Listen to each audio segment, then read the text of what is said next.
calansida media ugu imaa warar xaqiiqo ku saleysan sirar qarsoon warar degdeg ah fadlan nala joog oo subscribe saar channelkeena haddii aad nagu cusub tahay mahadsanid daawadayaal ku soo dhawaada warka habeennimo calansida media fadlan haddaan ugu cusub tahay subscribe saar gomeelka furada wararkii ugu dambeeyay waa habeennimo isniin soo galayso qodobo xasaasi ah inoo soo socdo fadlan nala joog xog xasaasi ah maxay ka wada hadleen Saciidani Axmed Madoobe iyo midowga musharaxiinta mucaaradka sidoo kale Kenya oo badda loogu guuleystay kadibna birrito balanti ee ka baxda hase ahaatee ummadda Soomaaliyeed ayaa u dabaaldegtay guushaasi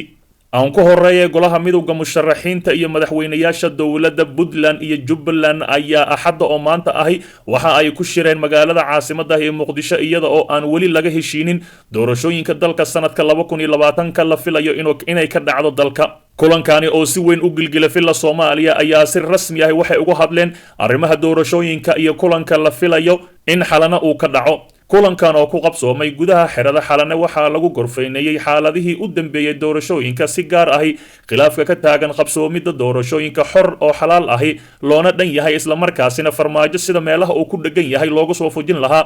Sheekh Shariif Sheekh Axmed gudoomiyaha golaha midowga musharaxiinta oo ka hadlay shirka ayaa sheegay in diiradda lagu saaray shirka sidii dalka looga qaban lahaa doorasho xalaal ah heshiis lagu wada yahay oo si nabad ah ku dhacda kulanka golaha midowga musharaxiinta mucaaradka iyo madaxweynayaasha dowlad goboleedyada Puntland iyo Jubbaland mudane Saciid Cabdullaahi Dani iyo mudane Axmed Maxamed Islaam Axmed Madoobe wuxuu qayb ka yahay dadaalka loogu jiro sidii dalka looga qaban lahaa doorasho xalaal ah heshiis lagu wada yahay oo si nabad ah ku dhacda ayuu yiri dhinaca kale guul u soo hoyatay ummadda Soomaaliyeed Kenya oo ka baxday kiiskii dacwadda badda Soomaaliya ee maxkamadda ICJ taalay dowladda Kenya ayaa ka baxday kiiskii dacwadda badda Soomaaliya ee kala dhaxaysay Soomaaliya iyo Kenya kaasi oo qorshaha uu ahaa in maalinta berri ah uu dhageysiga ka bilowdo maxkamadda caalamiga ah ee cadaaladda waxaa sidaas wariyay wargeyska Daily Nation wargeyska ka soo baxa dalkaasi Kenya ayaa qoray inuu arkay dukumenti ay Kenya u dirtay maxkamadda kuna wargelisay inaysan ka qaybgali doonin dhageysiga dacwadda kadib markii hore ay maxkamadda u diiday codsiga Kenya ee ahaa in kiiska markii saddexaad dib loo dhigo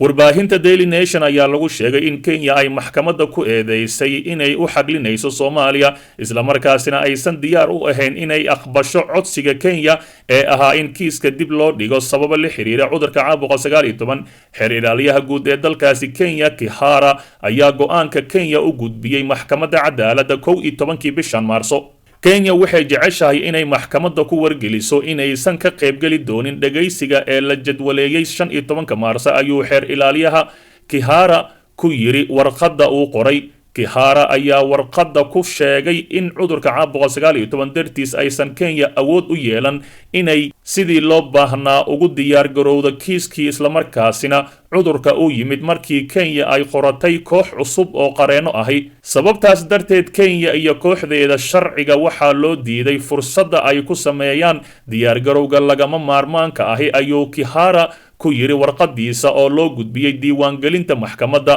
Kenya ayaa sidoo kale qoraalkeeda ku sheegtay in cudurka caabuqa 19 dartiis miisaaniyadii dalka ay gaartay waxyeelo weyn taas oo saameyn ku yeelatay u diyaar garowga Kenya ee ah inay kiiska iska difaacdo sida qoraalka lagu xusay waxay sidoo kale Kenya ka hor timid go'aankii maxkamadda ee ah in kiiska loo dhageysto qaab online ah taasi oo ay sheegtay inaysan ku habooneen kiis sidan oo kale cakiran isla markaasina ay u baahneed in xarunta la galo hase ahaatee taas marmarsiin noqomayso sida uu sheegay Kihara kiiska Kenya ayaa ku dhisan inay qaab sawir ahaan wax u muujiso sida daraadeedna buu yiri laguma fulin karo video la iska soo duubo dooda kale ee Kenya ay ka keentay kiiska ayaa ah garsoore Cabdulqawi Axmed Yuusuf oo ahaa Soomaali iyada oo ay sheegtay in ka qaybgalkiisa aysan Kenya siinaynin kalsooni buuxda macada hadda go'aanka ay maxkamadda qaadan doonto in mar kale kiiska dib u dhigi doonto iyo inay dhageysiga gudagali doonto iyada oo aanay qayb ka ahayn Kenya haddaba birrita ayaa la sugayaa hadduu la yiraahdo warbaahinta ayaa intaasi ku dartay in Kenya ay sidoo kale sheegtay in hadda iyo wixii ka dambeeya aysan ka qaybgali doonin kiiskaasi si kastaba ha ahaatee maxkamadda adduunka ayaa taasi aysan ka soconin kiis la qabtaa mar waa in go'aan laga gaaray isla markaasina birrita waxaa laga yaabaa in la dhageysto Soomaalida haddii aysan arrintaasi dhici waysana dib loo dhigo. Si kastaba ha ahaatee ummadda Soomaaliyeed ayaa durbaba maanta u dabaaldegtay. xasan sheekh maxamuud ayaa guushaani u keenay ummadda Soomaaliyeed. wararkayna xiga ayaan ku soo tabin doonaa qaabkii ugu guuleystay xasan sheekh maxamuud ama dacwadda uu geeyay maxkamadda adduunka. fadlan la joog Calansida Media oo daawo warar xiiso leh. fadlan dib u daaw wararkeenii hore ee Calansida Media.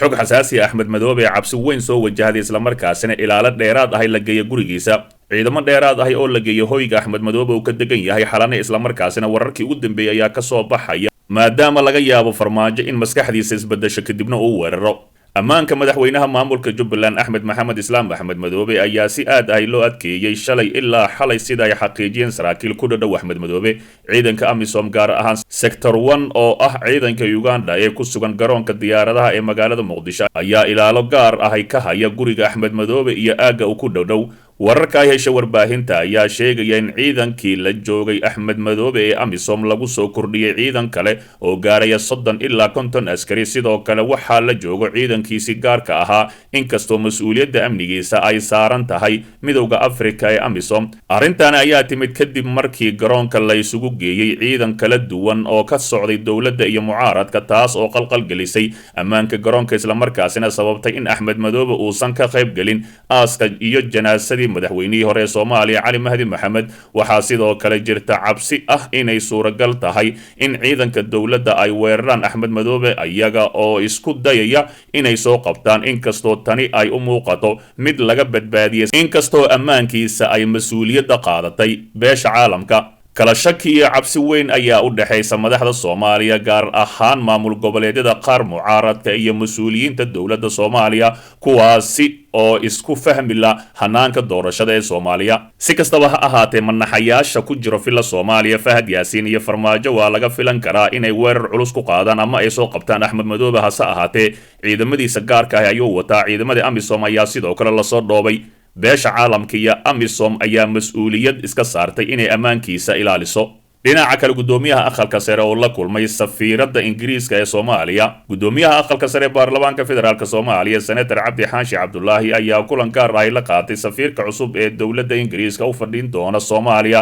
Marwo Kate Foster. gudoomiyaha aqalka sare iyo safiirka ayaa waxa ay ka wada hadleen xaaladda guud ee dalka uu marayo iyo sidii xal looga gaari lahaa arrimaha ku horgudban doorashooyinka la filayo in dhowaan ay dalka ka qabsoomaan. labada mas'uul ayaa isla meel dhigay arrimo ay ka mid yihiin hanaanka ugu habboon ee lagu sii wadi karo dadaalada loogu jiro sidii wax waara looga gaari lahaa arrimaha doorashooyinka dalka, isla markaasina shirka la filayo inuu ka dhaco xalane halkaasi natiijo wanaagsan ay ka soo baxdo. dhinaca kale dowladda Soomaaliya oo wada dadaalo loogu soo celinayo boqolaal qaxooti ah oo dhibaato xoogan ku hayso dalkaasi Yemen. danjiraha Soomaaliya u fadhiya dalka Yemen ayaa sheegay in boqolaal qaxooti Soomaali ah dalkooda hooyo dib loogu soo celin doono dhamaadka bishan Maarso. Cabdullaahi Xaashi Shuuriya ayaa sheegay inay dadaal badan ugu jiraan sidii dadka Soomaalida ah ay ugu badbaadi lahaayeen dhibaatada ka aloosan dalkaasi Yemen. sanad walba waxaa la soo qaadi jiray 1,000 ilaa 6,000, laakiin markii ugu dambeysay aan wada hadalnay waxaa la ii sheegay